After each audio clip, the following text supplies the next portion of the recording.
Alô, alô. Bom dia, Fabi. Primeira companhia da manhã. Bom dia, Thaís, Kaique. Vamos chegando aí, galera. Bom dia a todos que estão quarentenados em apartamentos ou sei lá onde. Eu não tô nada mal aqui no meu quintal. Vamos chegando.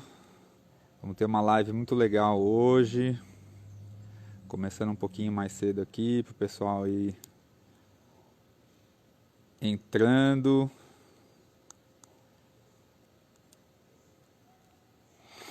Aê, mais gente chegando. Bom dia, Rejane, Dionel. Valeu, galera, pela presença. Bom estar com vocês de novo para mais uma horinha ou quase isso de bate-papo.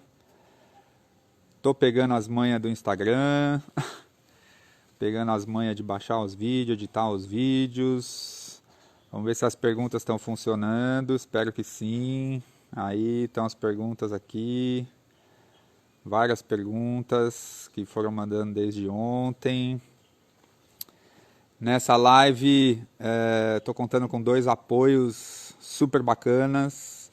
Um é da Ale, da Revelando Ideias. Procurem aí, gente, Revelando Ideias aqui no Instagram.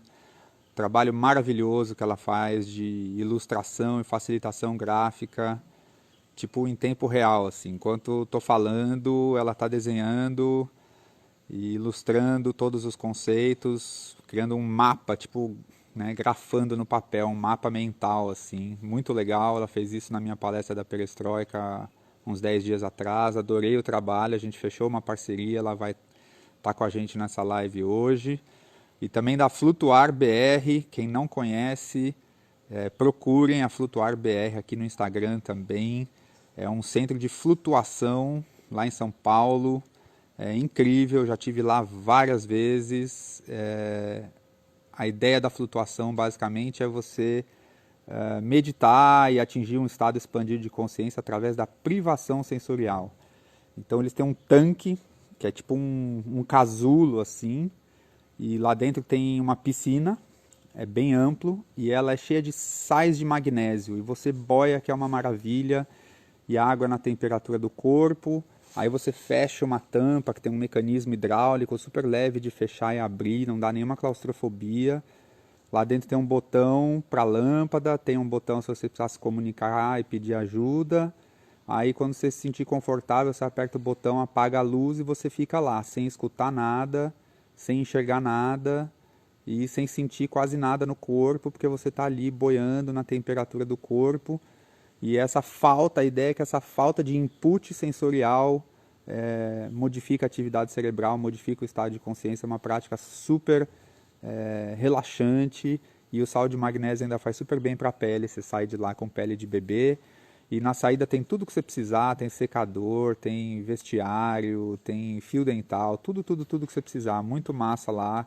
Então deem uma olhada na Flutuar BR, eles têm uma conta aqui no Instagram e eles estão com uma promoção. Eles estão fechados no momento por causa da quarentena, mas estão com uma promoção. Você compra agora com desconto e você pode usar a sua flutuação até o ano que vem. Então chega lá, vamos cooperar, Flutuar BR, beleza? E a Revelando Ideias também, meus parceiros para essa live de hoje. Obrigado, gente, agradeço demais o apoio. Então hoje eu vou começar compartilhando uma pergunta. Em vez de deixar todas para o fim, tem uma aqui que eu acho que cabe muito bem agora. Qual é a diferença entre MD e MDMA? Eu gostei dessa pergunta aí, porque a diferença são duas letras, né? O MA. Basicamente, são duas siglas, né? E do que a gente está falando hoje? A gente está falando de MDMA, né? Mas o MDMA, o assunto começa a ser difícil justamente por causa da quantidade de apelidos e nomes que inventaram para supostamente falar da mesma substância, da mesma droga. Então saca só o que eu achei na internet, uma lista de apelidos em inglês, né? Olha como que é o negócio.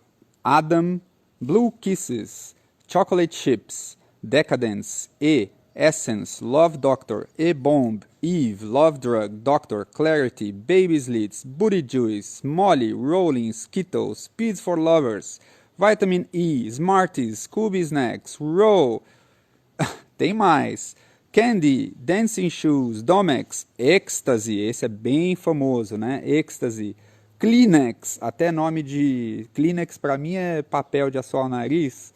Love Potion, Moonrock, Running, Sweets. Essa é uma lista, não é completa, obviamente, acho que é impossível ter uma lista completa. E uma outra lista que eu encontrei online também de alguns apelidos em português, né?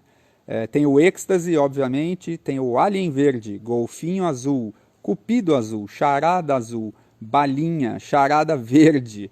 Muitos desses apelidos têm a ver com o formato e a cor dos comprimidos, né, que circulam no mercado ilegal. Por isso azul ou verde ou cupido, porque tinha um desenho de um cupido no comprimido.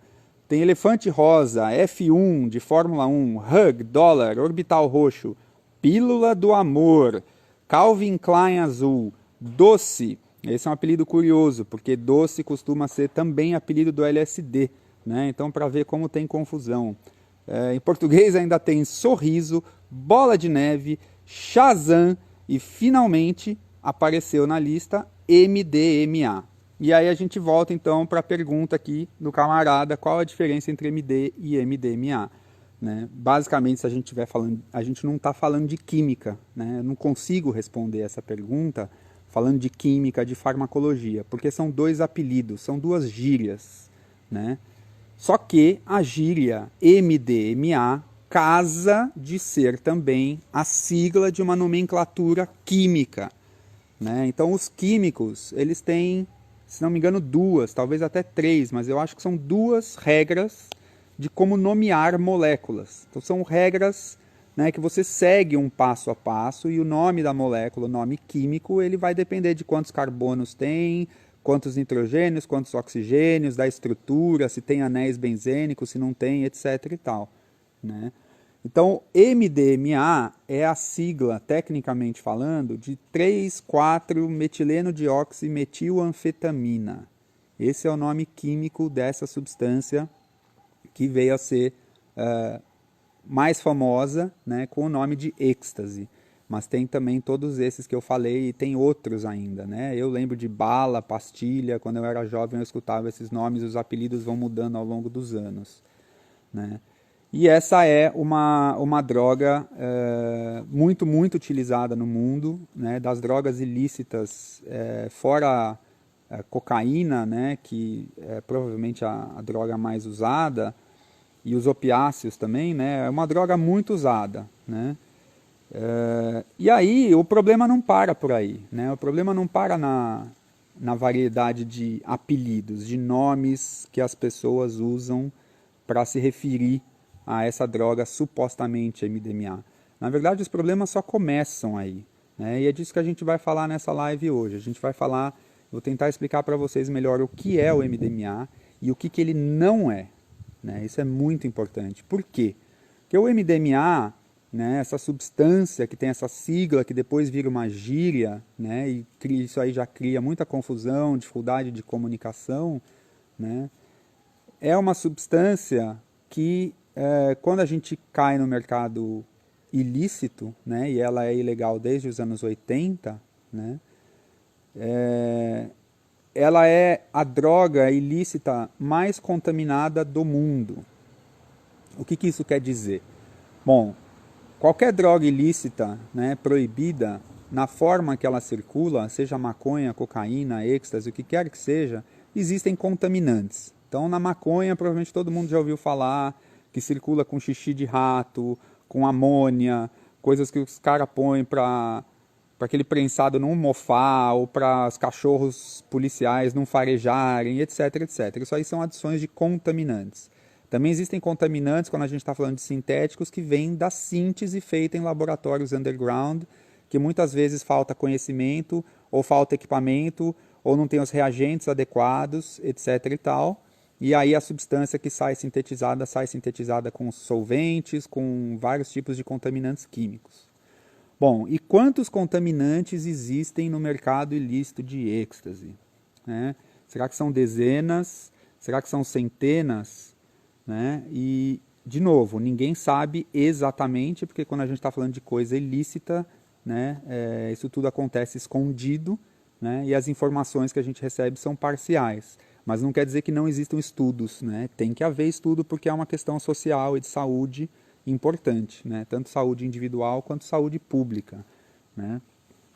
Então, se a gente olhar uma fonte muito interessante, é um site que chama Ecstasy Data, né? ecstasidata.org, que depois virou drugsdata.org, drugs data, né? Mas se você procurar ainda como Ecstasy Data, você cai lá, né? E lá tem muita informação, é um site vinculado ao Erowid.org, que é o melhor e maior fórum sobre drogas ilícitas no mundo. Eles estão no ar há décadas, e informação muito, muito confiável. A informação deles é utilizada em estudos científicos e tal. Né? E eles listam lá, né, quase 500 contaminantes identificados nas últimas 2 décadas no mercado de êxtase, de bala, de charada azul, de pílula do amor ou o que quer que seja. Quase 500 contaminantes. E esse é um problema absurdo, né, que afeta todos nós.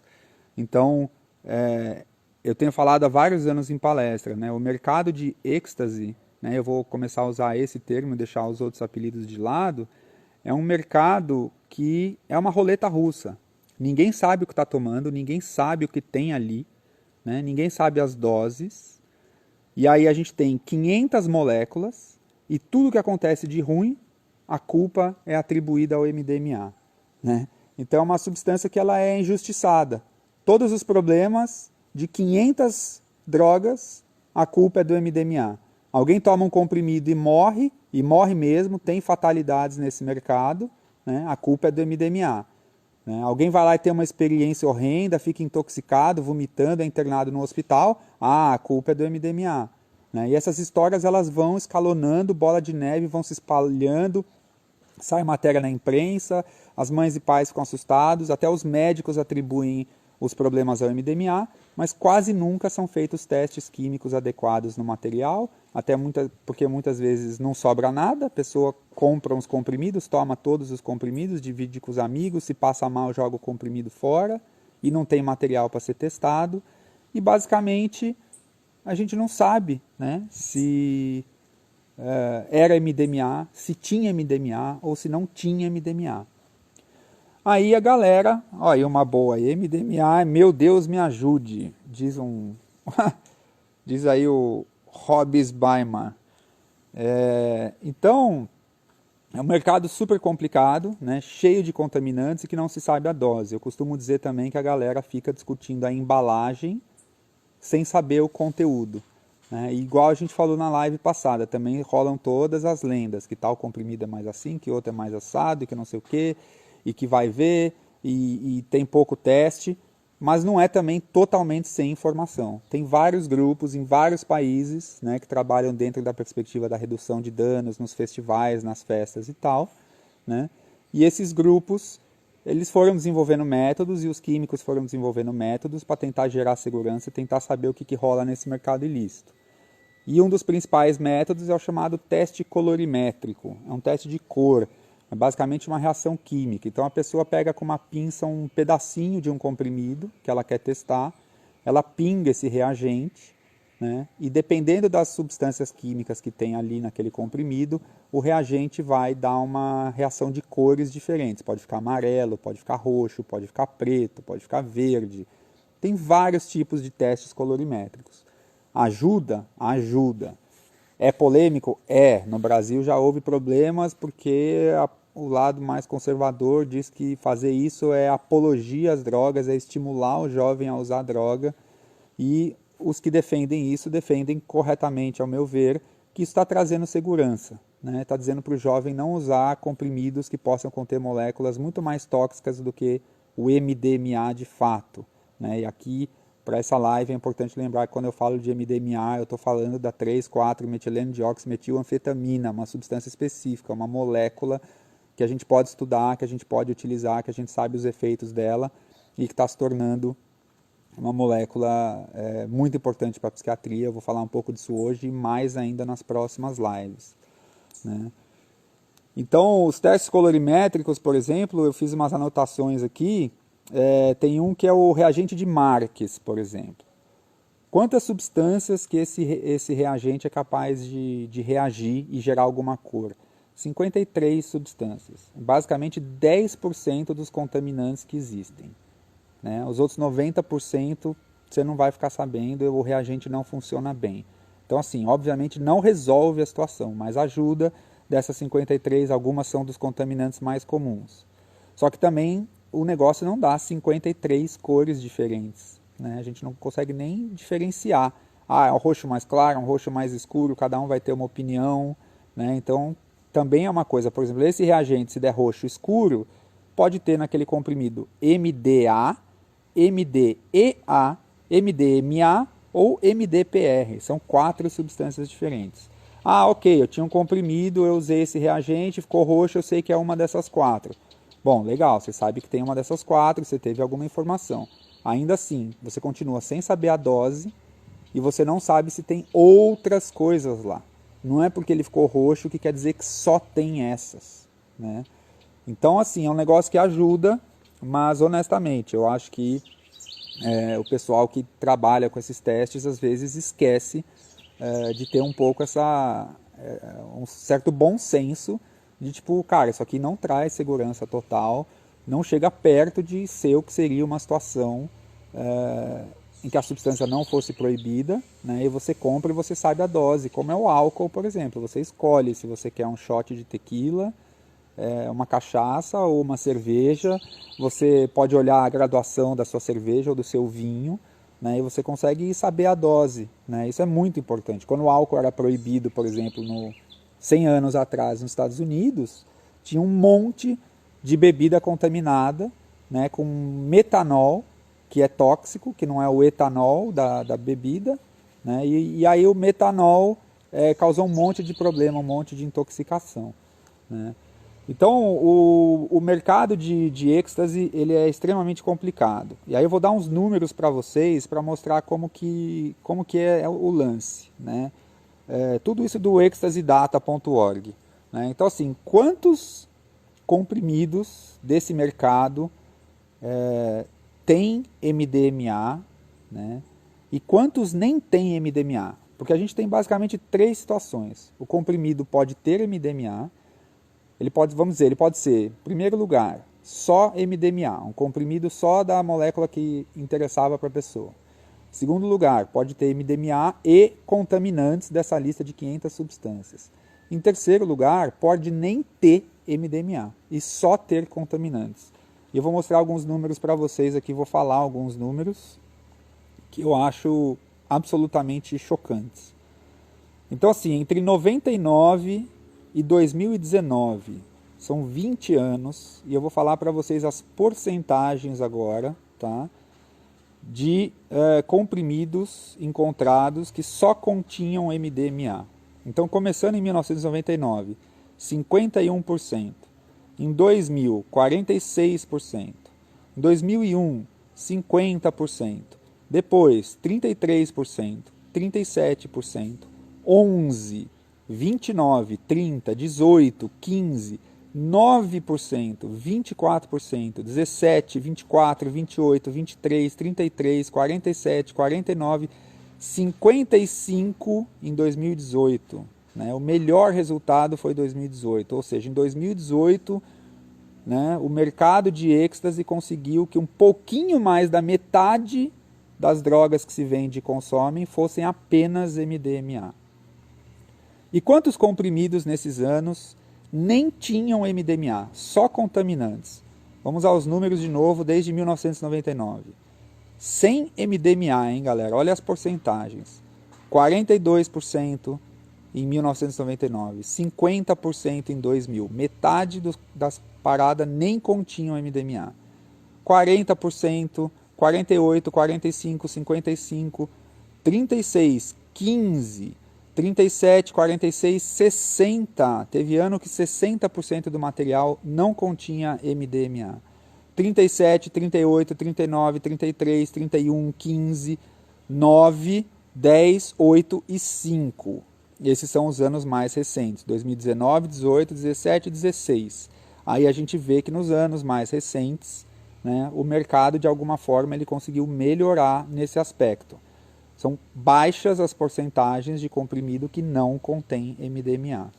Né? E aí a lista de contaminantes é gigantesca. Né? Tem muitas moléculas que são próximas do MDMA, como essas que eu falei, MDA, MDEA, etc. e tal. Mas tem também cafeína, tem cocaína, tem anfetamina, tem metanfetamina, tem parametoxanfetamina, que é PMA, que é uma substância tóxica, né, pode levar a vários problemas, inclusive fatalidades. Né? Então, esses dados todos que eu estou falando, a grande maioria é do ecstasidata.org, tá, galera? Estou vendo algumas perguntinhas nos comentários. Quem quiser realmente mandar perguntas, que eu vou responder no final da live, manda pelo ícone de perguntas, tá? Então, assim, para resumir essa história toda, acho que fica com esses números muito claros, né, de que é um mercado muito complicado, muito perigoso, e que a galera não sabe o que está rolando, e que a discussão gira em torno da embalagem e não do conteúdo. Né? E isso afeta não só os usuários, né, e as pessoas que vão em festas e que usam essa droga, mas afeta também os médicos e os profissionais de saúde mental. Porque, como eu estava falando, eles tendem a atribuir as histórias que eles ouvem no consultório, na imprensa e dos colegas ao MDMA, sem ter a informação precisa de se era MDMA ou não, e por esses números a gente pode estimar que a probabilidade de não ser MDMA no caso era muito alta. Né? Então isso vai criando, reforçando preconceitos contra o MDMA, que recebe a culpa de toxicidade de quase 500 outras substâncias que a galera está usando por aí. Não só isso, mas afeta também a literatura científica sobre o MDMA. Porque a literatura científica também usa dados populacionais. Né? A literatura científica não é feita só de estudos clínicos em laboratório, com substância feita com controle de qualidade, etc. e tal. Cientistas também estudam o que está acontecendo, também estudam padrões populacionais, fazem levantamentos online, fazem entrevistas com usuários, entrevistas com familiares, entrevistas com profissionais de saúde mental. Todos esses métodos estão afetados por esse viés absurdo da presença de 500 contaminantes no mercado de êxtase, etc. e tal. Né? Os outros então são dezenas de apelidos e centenas de contaminantes. Né? E não para por aí. Né? Os problemas sobre confundir MDMA com outras drogas, eles chegaram a um nível do espetacularmente absurdo no começo dos anos 2000. Né? Então eu vou contar para vocês a história de um artigo científico que foi publicado em 2002, simplesmente na revista científica mais respeitada do planeta, né, que é a Science. O sonho de qualquer cientista é publicar na Science e depois ficar se achando gênio, se achando fodão porque publicou na Science. Né? É extremamente difícil conseguir publicar um artigo lá, porque a concorrência é super alta e tem que ser um estudo muito bem feito, com resultados muito claros e muito bem escrito, com conclusões rigorosas.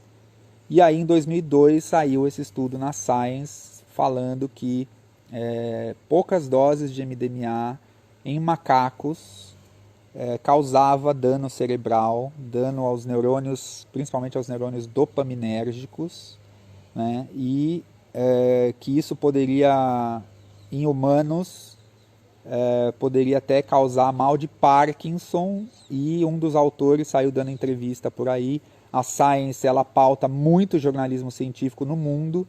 Toda semana os jornais, revistas que fazem divulgação científica, eles estão sempre olhando o que a Science e a Nature, né, essas duas revistas dividem aí o topo da hierarquia científica mundial.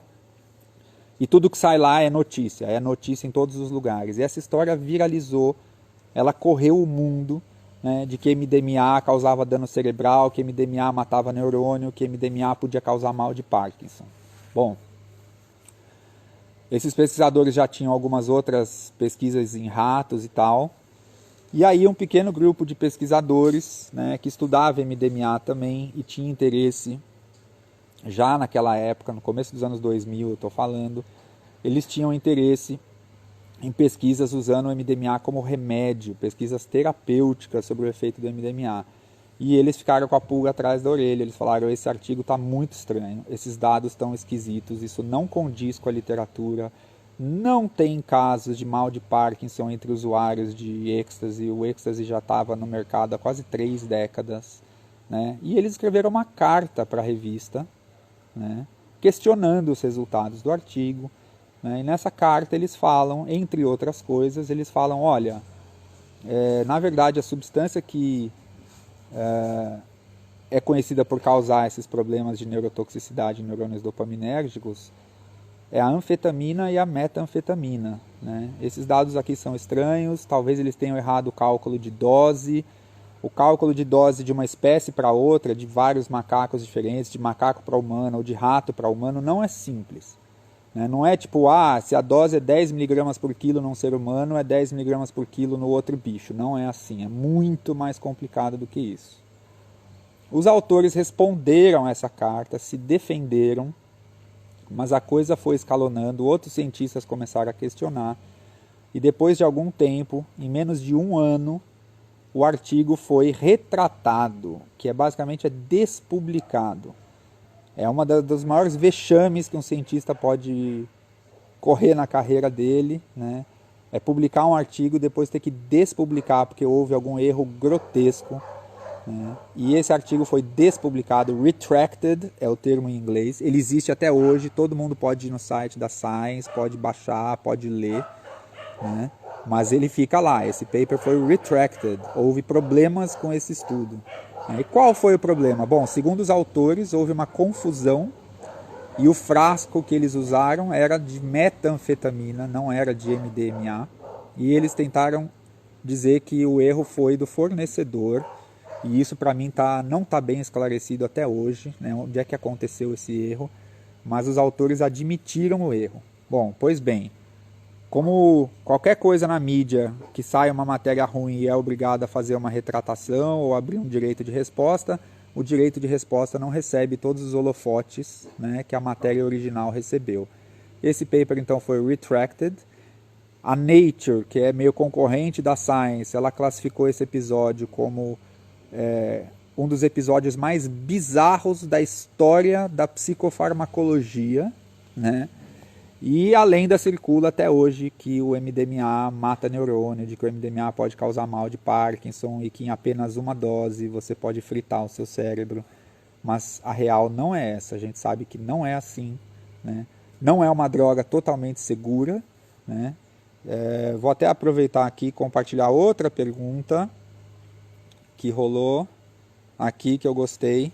MDMA inofensiva como o LSD ou prejudicial como a cocaína? Bom, o MDMA está mais ou menos aí no meio. Entretanto, LSD não é inofensivo, né? E cocaína não é uma droga totalmente do mal. A gente tem que sempre tomar muito cuidado com a tendência de achar que existem as drogas do mal e as drogas do bem, né? Toda droga tem usos, toda droga tem efeitos adversos. Em uma determinada dose, toda droga vai ser tóxica e vai causar problemas. O MDMA não é exceção. Então o MDMA, mesmo puro, né, ele pode ter alguns efeitos tóxicos, não são efeitos severos, não é no cérebro, é uma droga que pode causar problemas cardiovasculares, né? Para quem tem hipertensão, problemas cardíacos, pode ser perigoso, né? Pode causar hipertermia, que dependendo da circunstância, como por exemplo em casas noturnas muito fechadas, mal ventiladas, dançando muito, pode levar à desidratação. Esse é um problema recorrente no uso de êxtase, né? E pode inclusive ser fatal. E aí eu vou compartilhar também uma história, né, de uma menina britânica, Martha Fernbeck, vocês podem procurar isso na internet. Ela morreu aos 15 anos de idade, isso faz muitos anos, também circulou o mundo, o rosto, a foto dela menininha branca, de olhos verdes, 15 aninhos. Ela queria usar êxtase, ela pesquisou na internet, ela tentou conversar com a mãe sobre usar êxtase, a mãe ficou desesperada, não conseguiu conversar com ela a respeito disso, só ficou falando não pode, não pode, não pode. A menina foi procurar informações online, foi procurar onde comprar, e ela entendeu que tinha muitos contaminantes e que ela precisava procurar uma fonte que ela arrumasse um MDMA muito puro. E ela comprou o MDMA que ela achou que seria mais puro, só que aí ela errou na dose. Ela tomou 500 miligramas, que para MDMA é uma dose muito alta, é uma overdose, e ela acabou morrendo de parada cardíaca de um MDMA que era 91% puro, né? Então também teve essa pergunta, né? Deixa eu ver se eu acho aqui. Aqui, ó. Como identificar a qualidade de um MDMA? O que é a tal pureza que falam sobre essa droga? Não é sobre essa droga, pureza é sobre qualquer droga, né? O que tem ali, né? Além da maconha naquele prensado, tem outras coisas? Será que rato fez xixi ali? Será que pingaram outras drogas, etc, etc. Né? Então a pureza, quando a gente está falando no mercado ilícito, é isso, tem contaminante ou não, né? E como identificar a qualidade de um MDMA? Bom, eu já falei, né? No caso do êxtase você tem os testes colorimétricos, mas que são insatisfatórios. Quando a gente está falando em MDMA feito para pesquisa, como a pesquisa que a gente fez no Brasil, ele vem da indústria farmacêutica e tem relatórios de páginas e páginas sobre a informação química, a pureza, os testes que foram feitos de forma científica. É uma situação completamente diferente, né? Então a Martha Fernbeck morreu, né, de uma overdose de MDMA com 91% de pureza. Pra vocês terem ideia, a dose de MDMA vai começar em torno de 50 miligramas, já tem efeito. Para pessoas sensíveis, até menos, né? A dose que está usando nas pesquisas é em torno de 100 a 200, não passa de 200 miligramas. Ela tomou 500, né, que é de 2 a 10 vezes mais do que ela precisaria ter tomado, né? E ela veio a óbito, e aí aconteceu uma coisa muito interessante, né? Que o caso dela, talvez por questões raciais, de ela ser de elite britânica e ser a faixa econômica que consome essa droga e tal, ela saiu na capa, a fatalidade dela saiu em capa de tudo quanto é revista, circulou em tudo quanto é aeroporto, shopping center, banca de jornal, livraria, né? E a mãe dela acabou se tornando uma ativista pela legalização do MDMA e das drogas. Olha que caso interessante. A mãe percebeu que se a droga fosse legalizada, que se tivesse informação de qualidade, que se tivesse controle de qualidade, se a filha pudesse ter falado com algum médico, algum profissional que soubesse orientar, se o produto tivesse bula, né, e ela soubesse a dose, ela muito provavelmente não teria tomado 500 miligramas e ela não teria morrido, né? E aí a mãe passou aí a defender a legalização porque ela percebeu que a proibição também piora a situação, né, e que precisava legalizar para que outros jovens, né, não passassem pela mesma situação. Ela não foi a primeira, não foi a última a morrer, né, e até hoje a droga continua ilegal e esses problemas continuam acontecendo, né.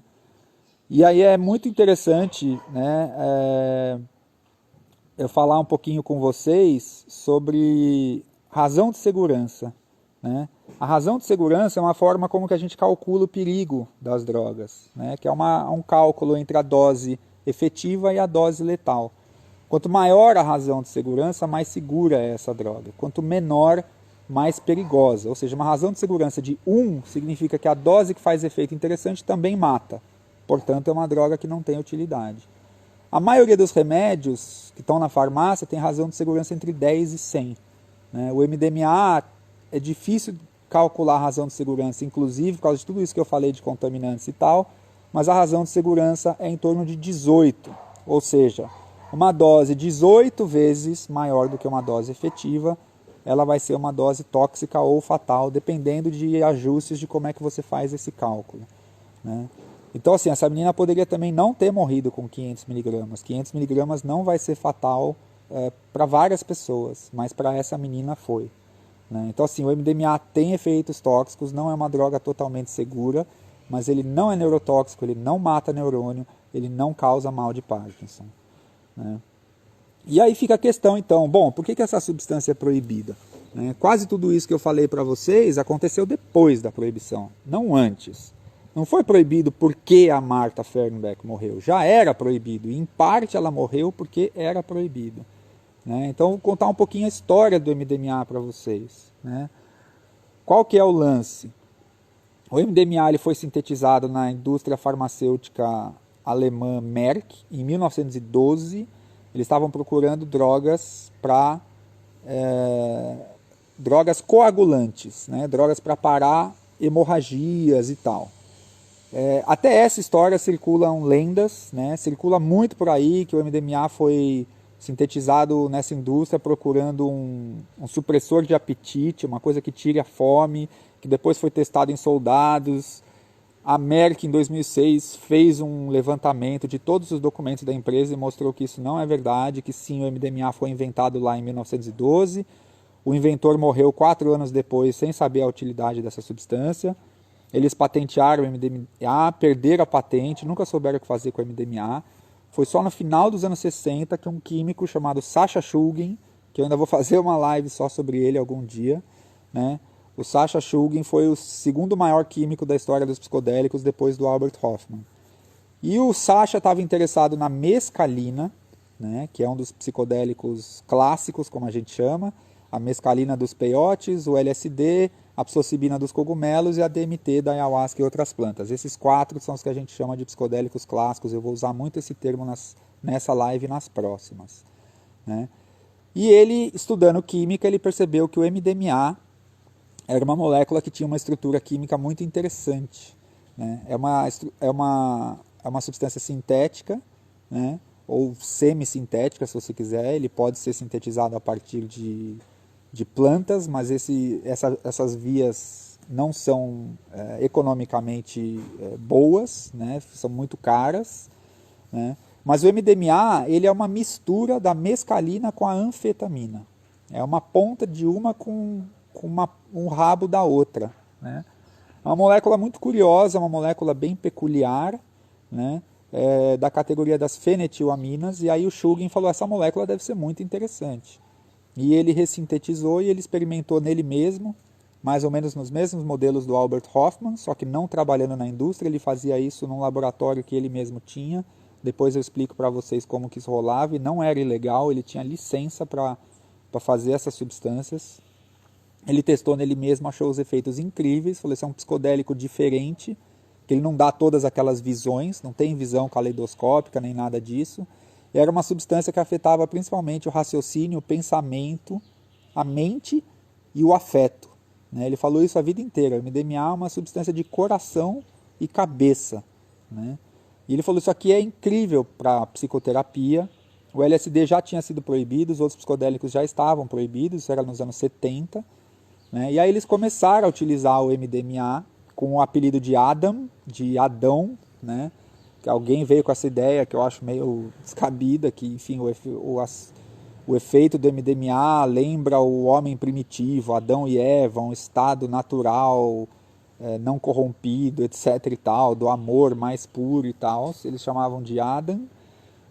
E começaram a usar isso com psicoterapia de casal principalmente, ficaram alguns anos fazendo isso, mas rapidamente alguém percebeu que isso vai ser um sucesso enorme nas baladas, vai vender melhor do que álcool. E foi exatamente assim. Começaram a vender em Dallas, no Texas, e virou uma droga super interessante.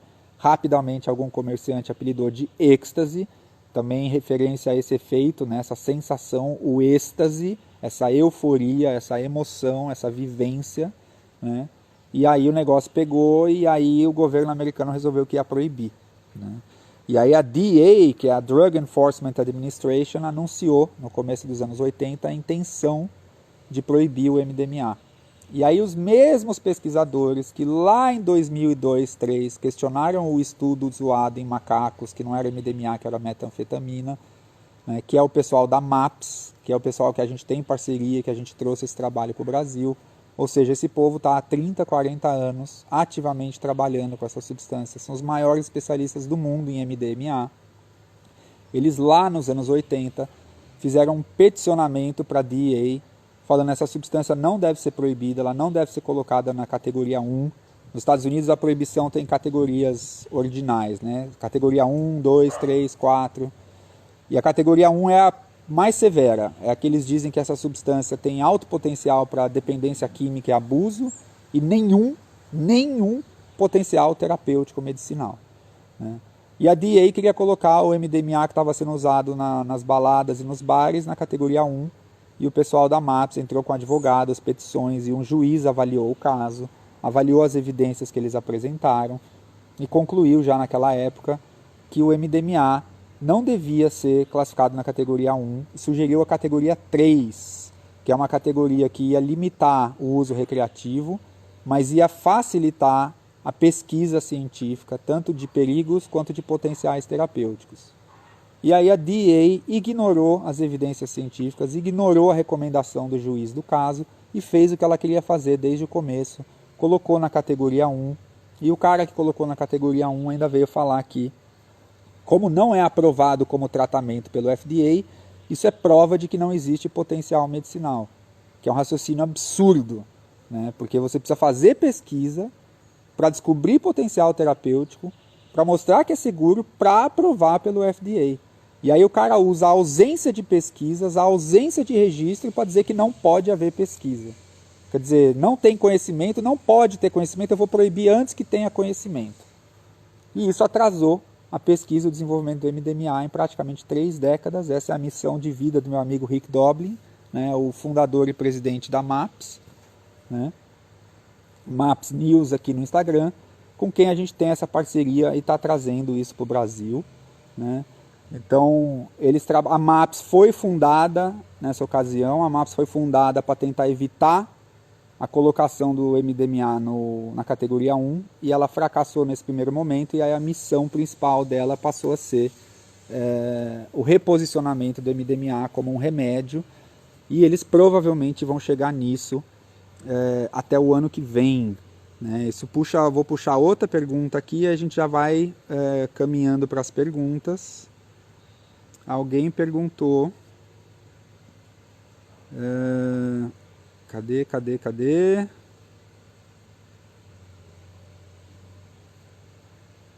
Alguém perguntou, tem essa aqui, essa alternativa de usar MDMA já pode ser de fato usada? Bom, não sei exatamente, a pergunta não ficou completa a redação. Se estiver falando de uso terapêutico pode ser usado, mas por enquanto só dentro de pesquisas científicas, porque ainda não é aprovado. Então o médico não pode prescrever, não pode oferecer isso no consultório, não pode cobrar por isso. A gente já fez isso no Brasil, isso vai ser assunto da próxima live. Essa não é a única live sobre MDMA, a gente vai fazer uma série sobre essa substância muito interessante. Essa aqui é a grande introdução, na verdade, né? E tinha uma outra pergunta que eu ainda não achei, aqui, da Isa. Há alguma previsão da liberação do MDMA para tratar PTSD e afins aqui no Brasil? Pois bem, aqui que eu estava, né? A previsão nos Estados Unidos é de que o MDMA venha a ser aprovado possivelmente já no ano que vem, 2021, nos Estados Unidos, talvez também no Canadá e em Israel, que são os 3 países que estão participando do último estágio de pesquisa clínica, que a gente chama de fase 3. Aqui no Brasil, a gente ainda não tem uma previsão, mas se a gente conseguir trabalhar legal, se nosso trabalho conseguir seguir progredindo como anda acontecendo nos últimos anos, em 1 a 2 anos após a aprovação nos Estados Unidos, a gente deve conseguir a aprovação da terapia com MDMA aqui no Brasil, né? Aí o que é importante entender? Isso não significa legalizar a substância, né? Significa aprovar para um uso terapêutico. E aí como que cada país vai criar essa regulamentação é uma grande incógnita, né? Então é tipo a maconha medicinal, estão aprovando o medicamento de canabidiol, saiu recentemente o primeiro de produção brasileira, mas a maconha continua ilegal, né? Então não estou falando que o nosso trabalho vai levar à legalização do MDMA. E outro ponto importante é que não é o MDMA para o cara dar uma receita, o médico dá uma receita, o paciente vai lá e compra o MDMA na farmácia e vai tomar em casa ou vai dividir com os amigos. É a aprovação da psicoterapia assistida por MDMA. Ou seja, os pacientes vão poder comprar um pacote de tratamento em que eles vão tomar o remédio no consultório, né? Eles não vão levar nenhum comprimidinho para casa e ninguém vai encontrar isso na farmácia. Isso traz uma série de vantagens em questão de saúde, né?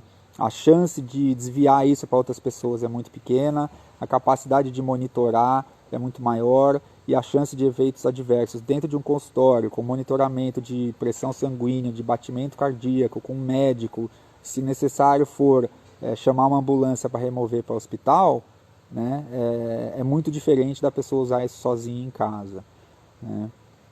Então, vou seguir agora para mais perguntas, galera. Eu vou. Deixa eu ver aqui. Só um segundinho. Antes das perguntas, vamos ver se eu consigo chamar a Ale do Revelando Ideias para ela mostrar para nós. Ale, para você mostrar para nós como é que tá a sua arte, como é que ficou o panorama e vamos ver se ela consegue entrar aí. Olha lá, lá vem Oi, ela. galera, tudo bom? Bom Bom dia dia, para vocês. E aí, Edu?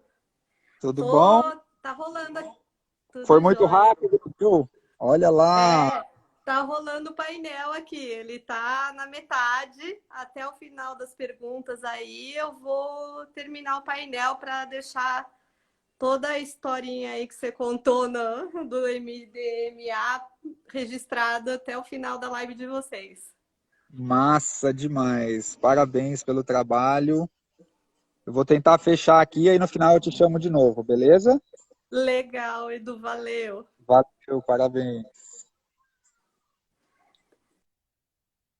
Então, voltando para as perguntas, galera, tem algumas muito legais desde ontem, né? Então, uma aqui, ó. O aumento da temperatura corporal pode causar algum tipo de lesão neurológica? Bom, febre alta, febre para mais de 38, 39 graus é um negócio extremamente sério, né? Pode causar convulsão, pode desarranjar não só o cérebro, mas vários órgãos vitais. E esse é um dos maiores perigos do MDMA, principalmente em contexto recreativo, em casas noturnas fechadas, né? E aí é muito curioso, porque começou a gerar a história de que pô, você tem que tomar muita água para evitar a hipertermia, não é só hipertermia, é a mudança dos sais e das coisas que tem no sangue, né? E aí começou a gerar outro problema. Foram jovens, teve uma menina antes da Martha Fernbeck, que eu contei, uma fatalidade que morreu de excesso de água. Tomou êxtase, ficou tomando muita água, teve um desequilíbrio eletrolítico e cardiovascular, né? E chegou a morrer. Então, o aumento da temperatura corporal pode ser perigoso, é importante se refrescar, é importante se hidratar, né? Se necessário for, sair da balada para tomar um ar, para refrescar. O que mais que perguntaram aqui? Vamos ver. Perguntas que não forem exclusivas do tema da live, eu vou pular, tá, galera? Para a gente conseguir ir focando. Bom, Matheus pergunta se existe uso recreativo do MDMA. A resposta tenderia a ser sim, claro que existe. É uma droga super usada. A população gosta muito do uso recreativo do MDMA. Mas por todos os contaminantes e problemas que eu falei, talvez a gente deva usar uma linguagem mais precisa, de que existe uso recreativo de êxtase e que êxtase, às vezes, contém MDMA. Né? De metade das vezes, talvez, contém MDMA. Muito do uso recreativo não é sobre MDMA. Eu gosto de tentar usar essa linguagem precisa para a gente conseguir distinguir quando a gente está falando de tratamento médico com substância com controle de qualidade, quando a gente está falando de droga ilícita, uso de rua, etc. e tal. Né? Qual é a planta base que deu origem ao MDMA? Não tem uma planta base, é uma droga sintética. Ela foi sintetizada, nada a ver com plantas, nada a ver com química orgânica. Entretanto, ela pode ser sintetizada a partir do safrol, que é uma molécula que tem no açafrão, mas não vai achando que se você comer um monte de açafrão você vai ter algum barato, porque não é por aí. O que mais? Qual a forma mais segura de consumir, levando em conta a quantidade e frequência? Bom, para qualquer droga, os problemas aumentam exponencialmente com maior frequência e maiores quantidades. Quanto mais vezes usa, em intervalos de tempo menor e maiores doses, maiores vão se tornando os problemas. A gente não tem não existe uma coisa que a gente possa dizer, você pode tomar tantas vezes por mês, tantas por ano. Esse cálculo não é preciso, depende de muitas variáveis, da pessoa, da genética, da alimentação, da substância que ela está tomando, uma bagunça com esses 500 contaminantes. O FDA chegou com a MAPS numa conclusão de que não haveria problema pacientes tentarem até 10 ou 12 sessões terapêuticas com MDMA. Né? E as pesquisas estão tendo sucesso com apenas 3, então está muito menos. E o que os pacientes tomam é muito menos do que pessoas costumam fazer no uso recreativo. Né? Outras perguntas aqui. Mecanismo de ação e farmacologia do MDMA. Acompanhe as próximas lives que a gente vai entrar mais nisso.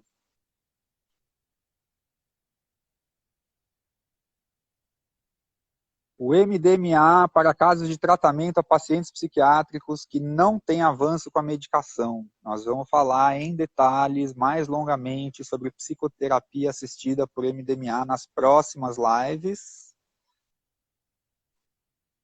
Mais perguntas. O quão neurotóxico o MDMA é para o cérebro? Há maneiras de diminuir isso quando for usar? Bom, como eu comentei, os danos do MDMA para o cérebro são muito exagerados. Não só por causa daquele artigo horrendo dos macacos, que saiu como sendo MDMA, mas na verdade era metanfetamina, e o paper foi despublicado, etc. e tal. Mas tem um estudo muito recente, acho que de 2018, que é muito interessante. Eles pegaram dados do Global Drug Survey, que é uma pesquisa anual que está rolando online, o maior levantamento sobre drogas do planeta. Está rolando desde 2015. Eles pegaram os dados de 2017 ou 2018, né, dos usuários de êxtase, né, e compararam com 10 estudos de neuroimagem, né, estudos sobre problemas, alterações que o MDMA causaria, principalmente no transportador de serotonina, uma molécula que está envolvida no metabolismo, no funcionamento da serotonina no corpo e no cérebro. Não existe serotonina só no cérebro. Na verdade, tem mais serotonina no sistema digestivo do que no cérebro.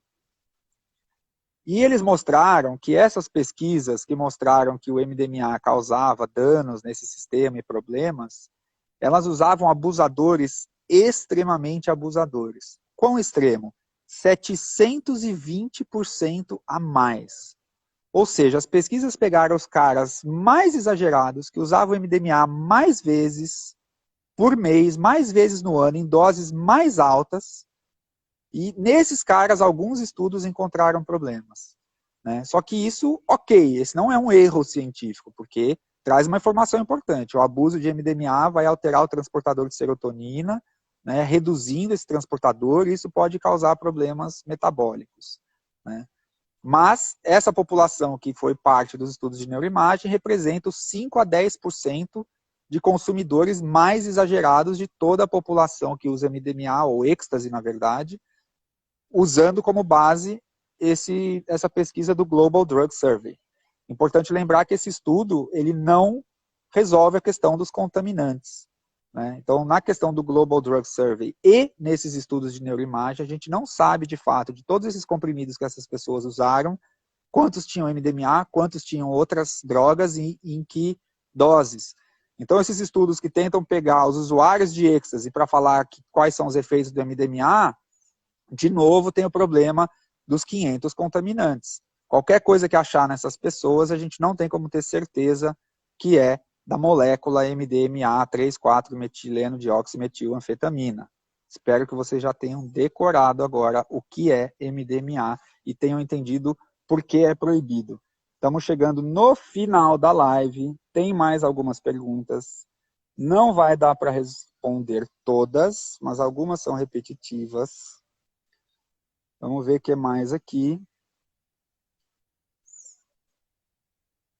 quais os riscos que podem existir em doses terapêuticas. São poucos, mas existem, e a gente vai falar disso nas próximas lives em que eu vou cobrir psicoterapia assistida por MDMA, vou falar do nosso estudo no Brasil, vou falar dos estudos nas gringas, vou falar de um monte de coisa, vou falar do que está acontecendo, vou falar de regulamentação, de aprovação, de psiquiatra, de psicólogo, quem que quer aprender isso, como é que vai poder trabalhar com a gente.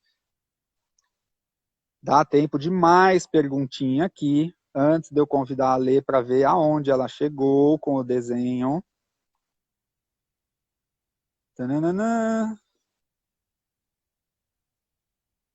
Se a pandemia está atrasando a minha pesquisa sobre tratamento de trauma com MDMA. Tem uma pandemia que está atrasando a minha pesquisa. É a pandemia de detonação da ciência no Brasil, são os cortes de orçamento de ciência e tecnologia e a falta de investimento do setor privado e também a dificuldade de conseguir doação. Quem sabe a gente não faz um crowdfunding mais para frente e aí eu vou querer ver a contribuição de todos vocês com 10, 50, 100, 500 e R$ 1.000 ajudando a gente a fazer esse trabalho. O nosso trabalho em particular não está sendo afetado pela Covid, mas o trabalho da MAPS, infelizmente, está. Eles tiveram que frear um pouco o que eles estão fazendo no fase 3 nos Estados Unidos. Os pacientes que já estavam em tratamento, o FDA autorizou terminar o tratamento, transferindo o máximo possível das sessões de psicoterapia sem MDMA para esquema online, mas eles tiveram que desacelerar um pouco a seleção de novos pacientes, isso pode atrasar um pouquinho o processo de desenvolvimento da psicoterapia com MDMA. Vamos ver se tem mais uma ou duas aqui. Se o MDMA pode causar danos irreversíveis, como queda permanente da serotonina. Como eu já expliquei, não pode, né, a não ser que seja um caso de abuso extremo, que é extremamente raro, e ainda assim a gente não vai ter como saber porque o que as pessoas consomem tem mais de 500 contaminantes e cerca de 50% do material de êxtase nem é MDMA ou não contém MDMA. Então, fiquem com essa mensagem. Se essa mensagem ficar clara hoje, eu já estou feliz. Êxtase não é MDMA. Beleza, galera? Então, vamos chamar aqui de novo a Lê. Vamos ver se deu tempo dela terminar. Eu truco, mas também não tem problema, porque não tem pressa, certo? O lance é ficar... Não, aqui eu estou no lugar errado. Como é que eu volto? Aqui, agora eu vou tentar chamar ela. Vamos ver onde ela chegou, mas se não terminou, tá de boa, Ale. Não estou mais achando ela. Sumiu. Não estou conseguindo, vou tentar de novo para a gente ver o desenho antes de encerrar. Apareceu, adicionar. Vamos ver onde que ela chegou. Aê! Falta pouco. Falta só a classificação de 1 para 3. E que não foi Massa, dá um zoom. aceita. Chega pertinho para a galera ver um pouquinho, depois a gente compartilha em post para a galera ver tudo, estudar em casa. Olha que belezura. MDMA, Tá mercado espelhado, fica ilegal. de ler. Ah, que pena. Mas que Espera massa. aí, deixa eu virar aqui a câmera.